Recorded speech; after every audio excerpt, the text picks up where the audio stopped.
Hi everyone, my name is Jen Romani, and today I am going to be discussing spin awareness and spin recovery. I'm not sure if you have had the opportunity to do spin training, but I would highly suggest, if given the opportunity, definitely do it. While it may seem a little bit nerve-wracking, it really kind of helps put your mind at ease as far as what to expect. And really, people can explain what a spin is all that they want, but it's really something that has to be experienced to really kind of understand, how quickly things can happen. I mean, it's a scary, humbling, but incredible experience. So I would highly recommend definitely getting your spin training. I know some of you are going on for your CFI, I'm sure, so you'll be doing your spin training then. I'm super excited for you because it's awesome. All right, so let's go ahead and back up. What is a spin? I'm sure that a lot of you have heard ever since you're private, a spin is a stall with y'all. Like, continue, just stall with y'all, stall with y'all.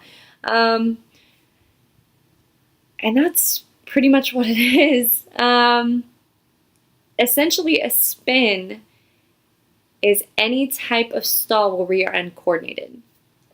So with that being said, I would highly stress to every new pilot or experienced pilot, stay coordinated.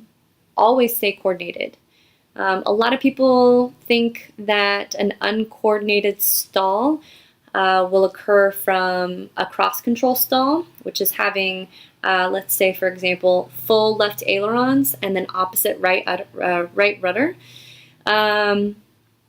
Yes, that is definitely an uncoordinated stall, which can put us into a spin. However, not many people know that you can also have an uncontrolled spin from the same aileron and rudder by simply using too much of that rudder. Remember the old time saying, always step on the ball, always step on the ball. If that ball is not centered in your instrument, then you know that you're uncoordinated, and if you do stall, you are able to spin. So really the best way to stay aware is to always remain coordinated, always. But now let's move on. Let's go ahead and say that unfortunately you got yourself into a spin. First and foremost, hopefully you have enough altitude to recover.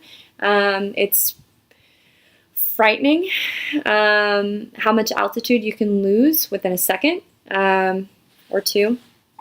I know there's a lot going on, but as long as you remember 4 things, P-A-R-E, you're golden. Pair. Golden pair. Pair. Oh, I just made an awesome connection. All right, so first things first, power idle. We do not want any more speed going into this spin. We want to go ahead and try and decrease our speed the only way that we know how, which is boom, power idle. All right. Next, ailerons neutral.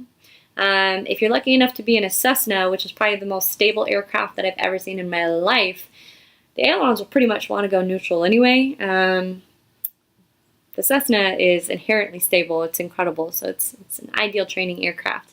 So you may have to force the ailerons to be neutral. But again, if you're in a Cessna, they may just go ahead and maintain neutral ailerons by themselves. The next thing, I'm not sure if you can still see, rudder, we want to do opposite. So if we're normally, due to our left turning tendencies from a stall, or in a stall, we may spin to the left, which is the most common. So in this case, we'd want right rudder. We want as much rudder as we can possibly press. Opposite rudder. And then the last is elevator forward. We want to go ahead and break that stall or break that spin and just kind of get smooth airflow over both of our wings.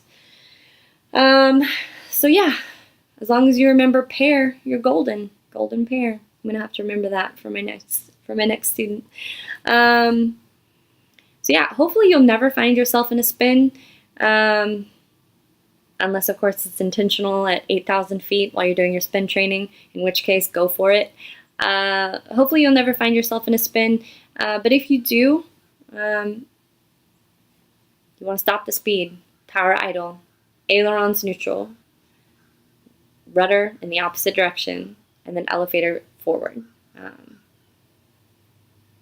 I know spins are a really kind of scary thought, but get yourself familiar with them at a very safe and comfortable altitude, because once you do, you realize that you can recover because you're a capable pilot and you're awesome.